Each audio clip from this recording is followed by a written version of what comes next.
Le troisième chapitre des lois de Tzitzit va s'intéresser à d'autres des détails importants des halachot de Tzitzit. Halacha Aleph, première halacha. Ksut shechayav adam la'asot b'tzitzit min Torah, irsut sheyesh la arba knafaim o yoter al arba, ותהיה מידתה כדי שיתכסה בה ראשו לרובו של קטן הנתהלך לבדו בשוק, ואין לו צריך אחר לשומרו וללך עמו, ותהיה הכסות של צמר או של פשתן בלבד. Le Rambam cite ici trois conditions pour qu'un vêtement soit obligatoire de porter de tzitzit. C'est-à-dire que pas tout vêtement nous rend obligés d'y installer des tzitzit. Il faut qu'il y ait trois conditions pour que ce vêtement nous astreint à la mise à des tzitzit. Le premier, il faut que ce vêtement ait 4 coins.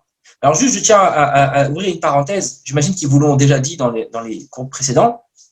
Nous, on connaît la mitzvah des tzitzit.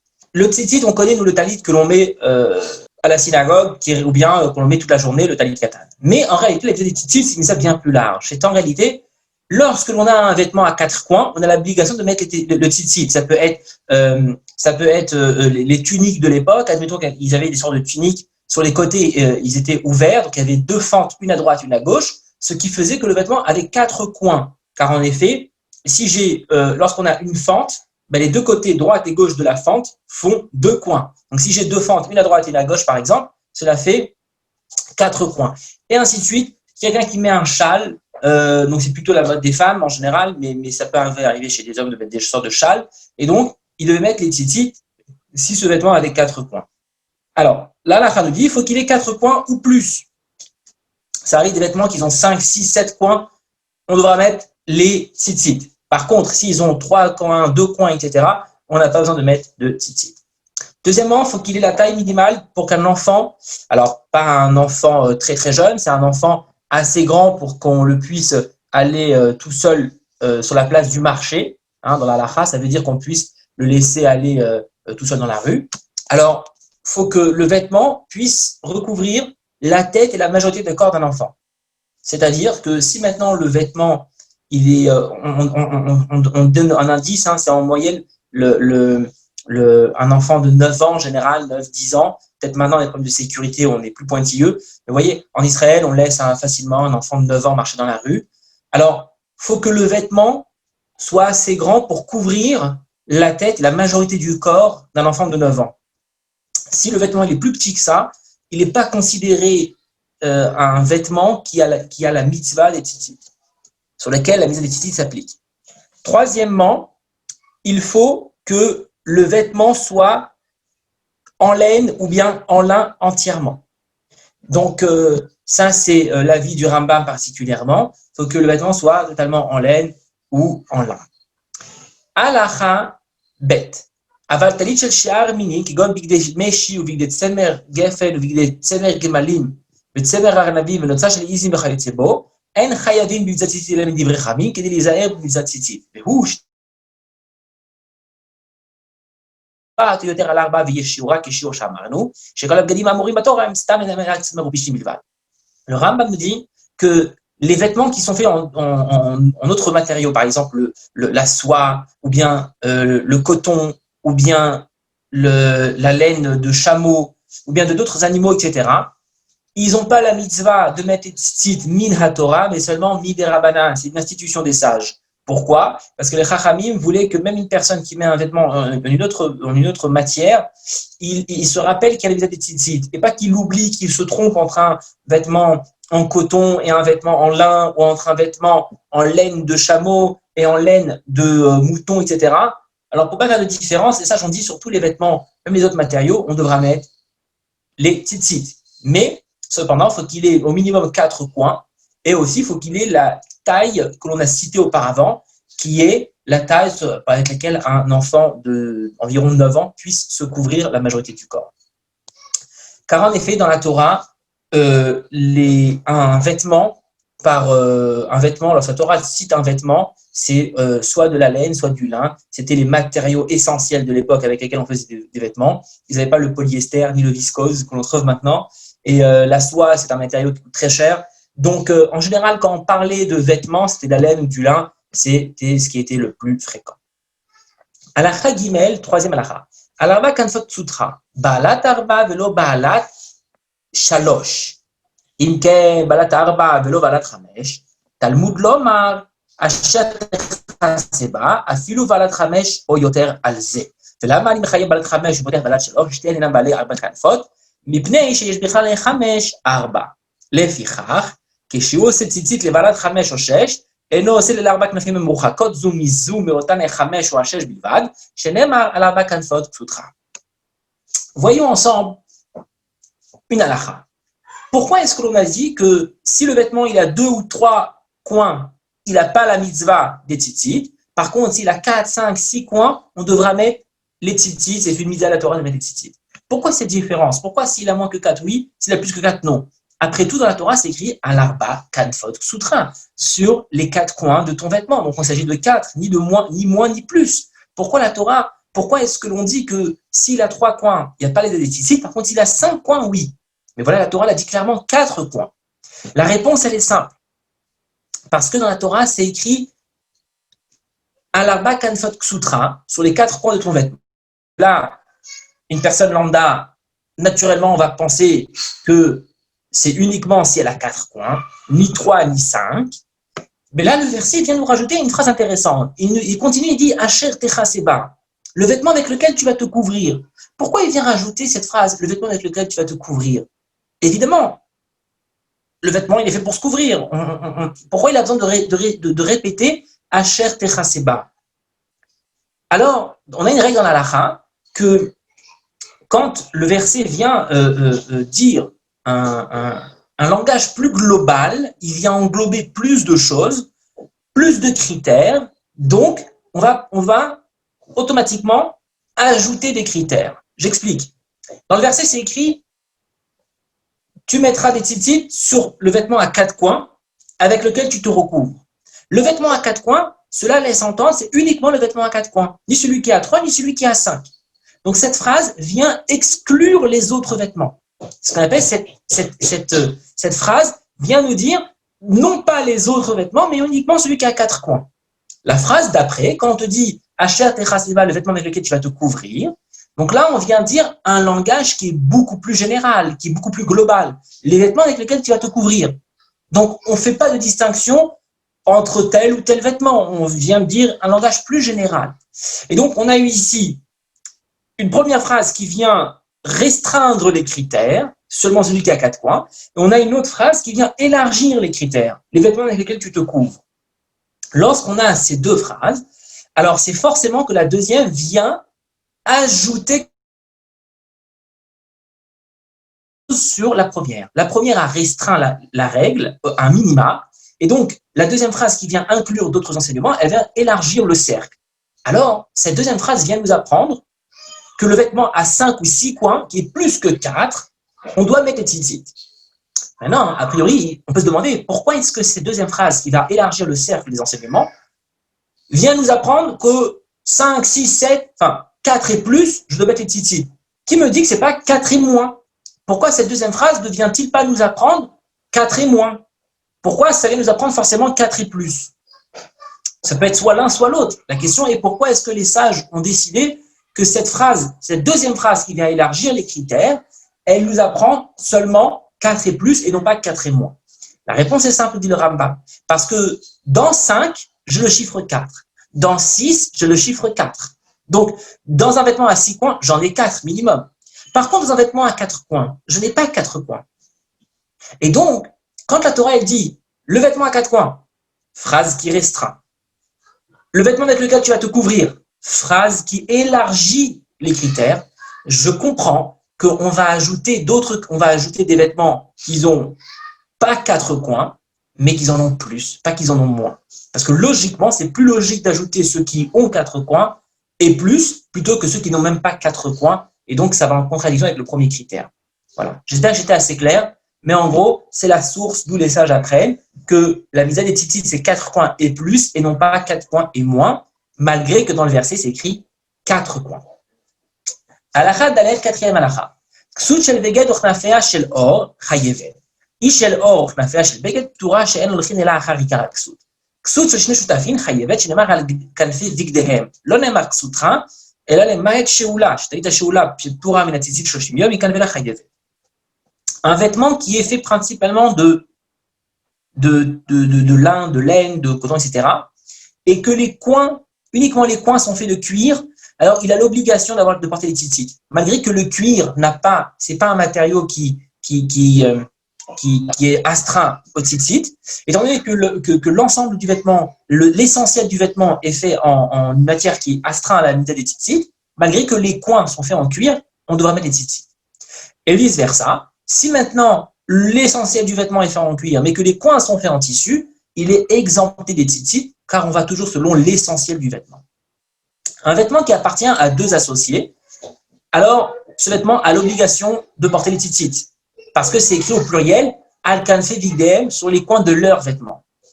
Par contre, quand la Torah écrit ksutra, ton vêtement, a priori on va dire c'est au singulier, c'est ton vêtement. Et donc c'est au singulier, c'est pas vos vêtements, c'est ton vêtement. Alors cette phrase ne vient pas nous dire que uniquement si le vêtement il appartient à une personne, mais elle vient nous enseigner que ça doit être ton vêtement. Car en effet, si le vêtement il ne m'appartient pas, j'ai pas la mise à des tzitzit. Par exemple, admettons qu'un juif a emprunté un vêtement d'un goy qui n'a pas de tzitzit, il n'a pas l'obligation de mettre les tzitzit, car ce n'est pas ksutra, ce n'est pas ton vêtement à toi, c'est le vêtement du goy qui t'a prêté. C'est d'ailleurs la raison pour laquelle, lorsque une personne, la halakha nous dit qu'a priori, quand une personne nous prête un talit, on ne doit pas faire la bénédiction sur le talit. Désolé, la page c'est changé. Donc voilà. Halakha he, on va arriver dans la 5e halakha. Ksut shel semer, osin lavan shela. Alors. Ksut shel semer, osin lavan shela, chutei semer, ou ksut shel pishtan, osin lavan shela. Un instant, je zoome. Chutei pishtan mimina. Ush'ar bgadim, osin lavan shel kol min vamin mimino. כגון חוטי משי לרצות משי, וחוטי נוצה לרצות נוצה. ואם רצה לעשות לבן לכל שאר המינים מצבע ופשתים, עושה. מפני שהצמר והפשתן פותרין בין במינן בין שלא במינן. המינים במינן פותרין, שלא במינן אין פותרין. Si j'ai un vêtement en laine, je dois faire les fils blancs en laine. Si j'ai un vêtement en lin, je fais les tzitzit en lin. Si j'ai un vêtement en soie, je dois faire les tzitzit en soie. Si j'ai un vêtement en laine de chameau, je dois faire les tzitzit en laine de chameau. Par contre, j'ai le droit, dans un vêtement en soie, dans un vêtement en laine de chameau, de faire les tzitzit en laine normale, en laine de mouton, et en coton. Pas en coton, je veux dire en lin, désolé. J'ai le droit de faire les tzitzit en laine de mouton et en lin pour un vêtement en laine de chameau, par exemple, ou un vêtement en coton. Pourquoi? Parce que le laine et le lin, la laine et le lin, je veux dire, ils sont tout terrain, ils sont tout vêtements, donc je peux les mettre aussi bien sur les vêtements en laine ou en lin, mais aussi sur les vêtements d'autres matériaux. Par contre, je n'ai pas le droit de faire des tzitzit en soie pour un vêtement en laine, ou bien pour un vêtement en lin, ou bien pour un vêtement en coton. Et ainsi de suite, le coton uniquement pour le coton et non pas pour les autres matériaux. Il n'y a que la laine et le lin qui sont tout terrain, qui peuvent aller sur les autres vêtements. Vav, 6e halakha.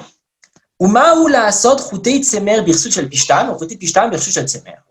Afal pishul levan levado belo techelet. בדין הוא שהיא מותר, שחטא זוטר לעניין ציצית, שהרי תחילת צמר ומטילים אותה לפשתן. ומפני מה אין עושים כן, כדי שאפשר לעשות הלבן שלה בבינה, בכל מקום שאתה מוצא עשה או לא תעשה, אם יכול אתה לקיים את שניהם, הרי מותר, ואם לאו יבוא עשה וידחה את לא תעשה, וכאן אפשר לקיים את שניהם.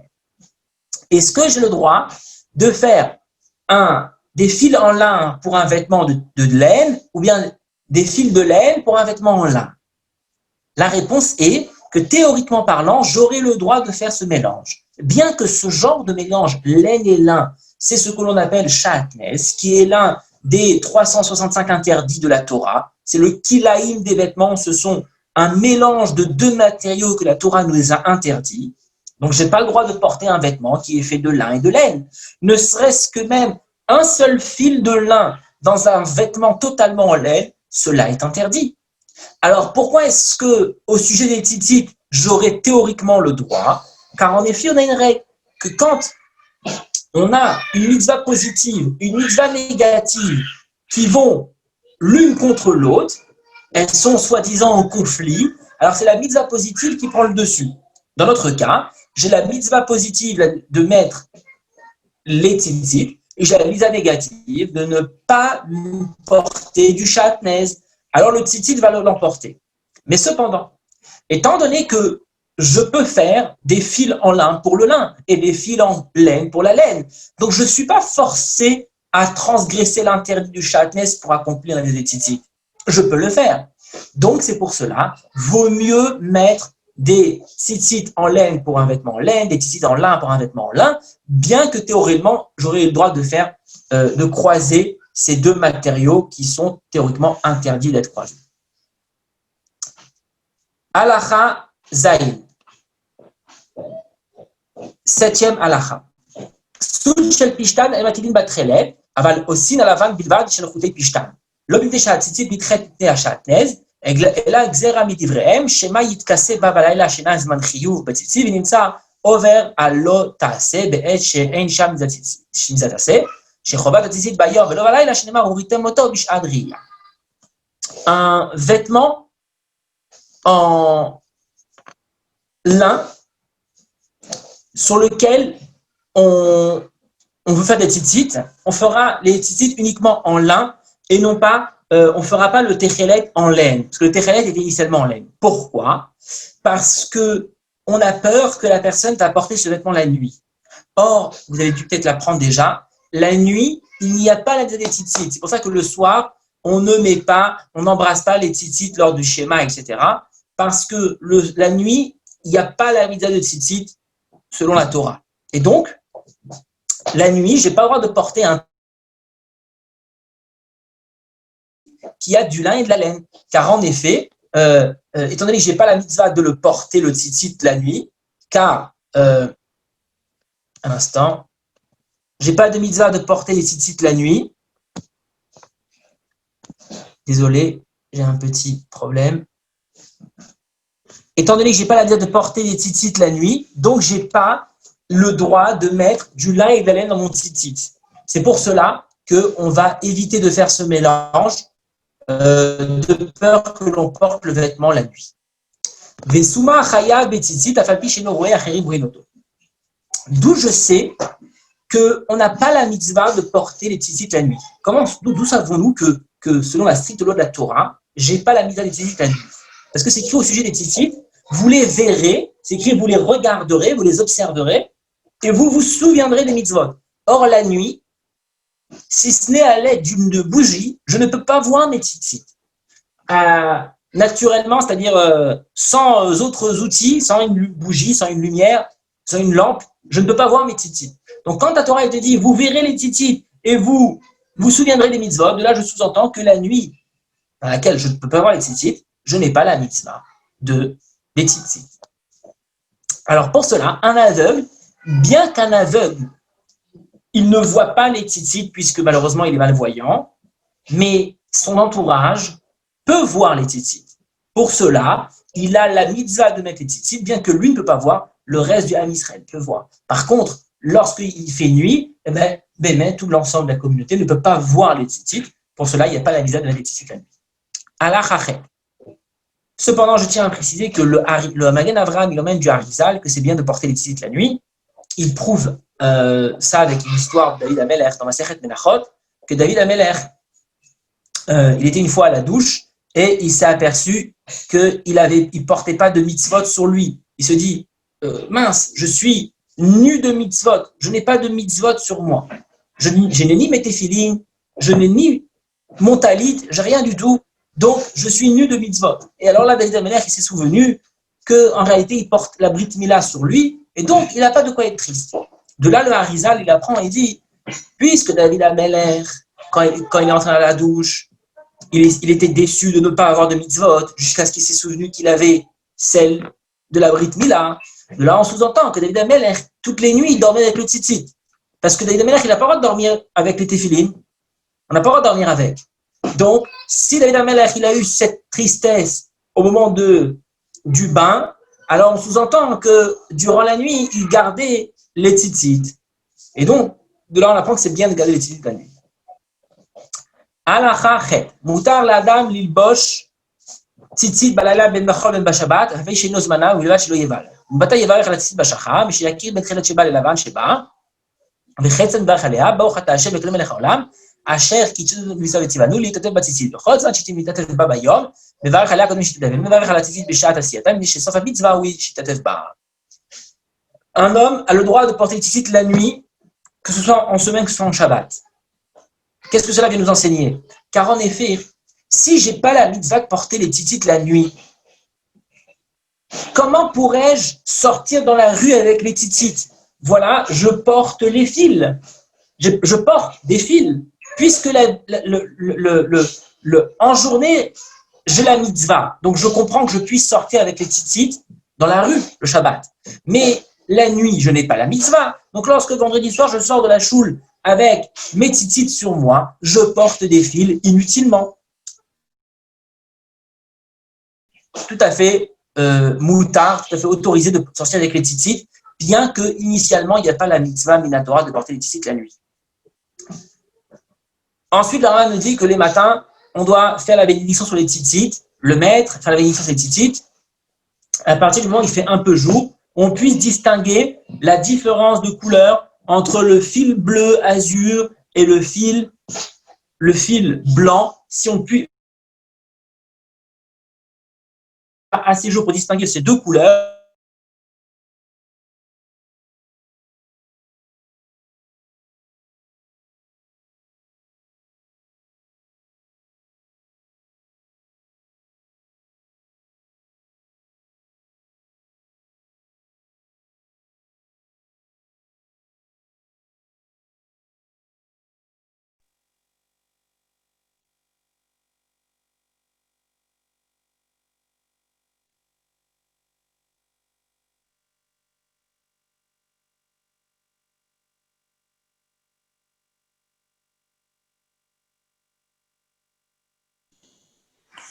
On vous entend plus, Rav.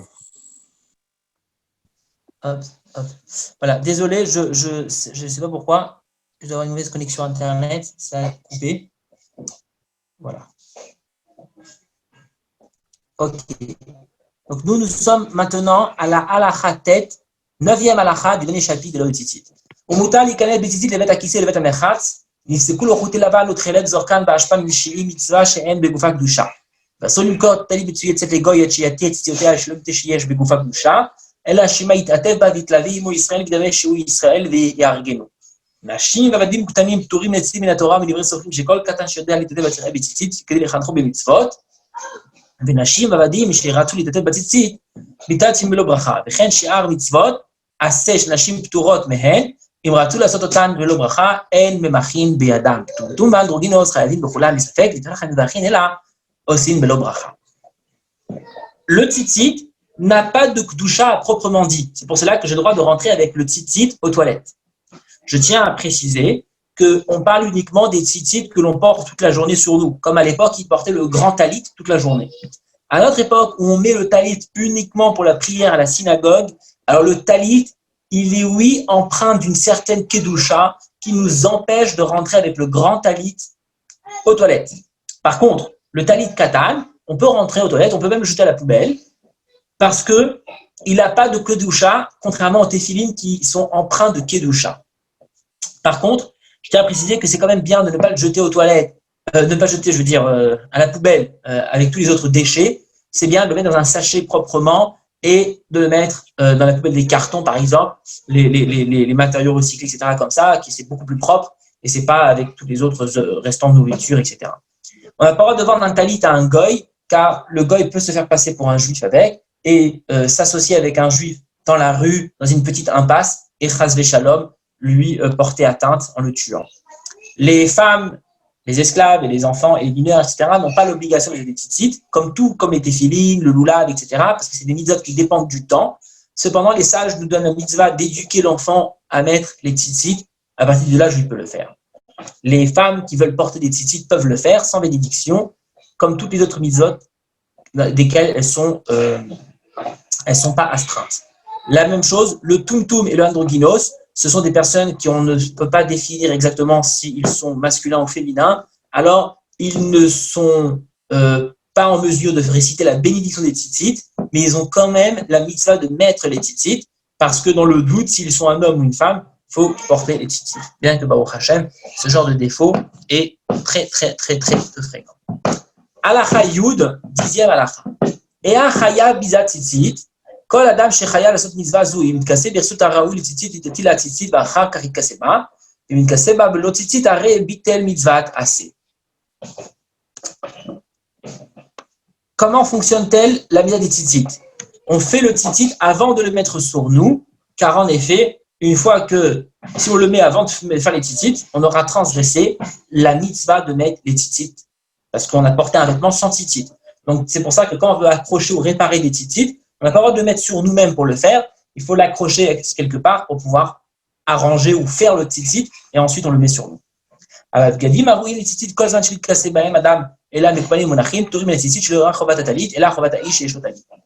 mitzvah, elle est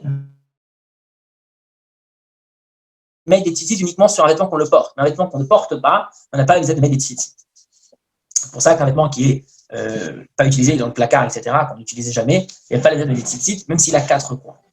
Halacha Yudalef, 11e halacha, afalpi שאין אדם מחויב לקנות טלית ולהתעטף בה כדי שיעשה בה מצוות ציצית, אין ראוי לאדם לחסיד שיפטור עצמו מצווה זו, אלא לעולם משתדל להיות עטוף בכסות המחויבת בציצית כדי שיקיים מצווה זו, ובפגישת התפילה צריך להיזהר ביותר, כנ"ל גדול הוא תגיד חכמים שיתפללו והם אינם עטופים. Bien que strictement parlant, si un homme n'a pas de vêtements à 4 coins, il n'a pas l'obligation de mettre des talit et des tzitzit. Les tzitzit sont là uniquement si on a un vêtement à 4 coins. Mais quand même, c'est important que chacun acquiert un vêtement à 4 coins sur lequel il va avoir 4 fils et tzitzit pour accomplir cette mitzvah, et plus particulièrement dans la prière. D'ailleurs, les sages disent que c'est un mépris pour un sage de prier sans talit. C'est très important de prier avec un talit. Dernière halacha des lois de tzitzit, et donc du dernier chapitre qu'on vient d'étudier, Leolam ye adam zaïe b'gzat tzitzit sharei hakatuv shkala vetala b'kol mitzvot kulan shenemar uritem oto uzchatem et Hashem. Il faut faire très attention la mitzvah des tzitzit, car en effet, le verset a fait comparer la mitzvah des tzitzit à tous les autres mitzvot de la Torah, comme c'est écrit que au ritem oto vous observerez les talit, les tzitzit, et vous vous souviendrez des mitzvot. Sous-entendu, le fait même de porter le tzitzit en les regardant, etc., cela va nous faire souvenir, cela équivaut à la totalité des 612 autres mitzvot de la Torah, ce qui est particulièrement important. Slikirot tzitzit, c'est la fin des lois relatives au tzitzit.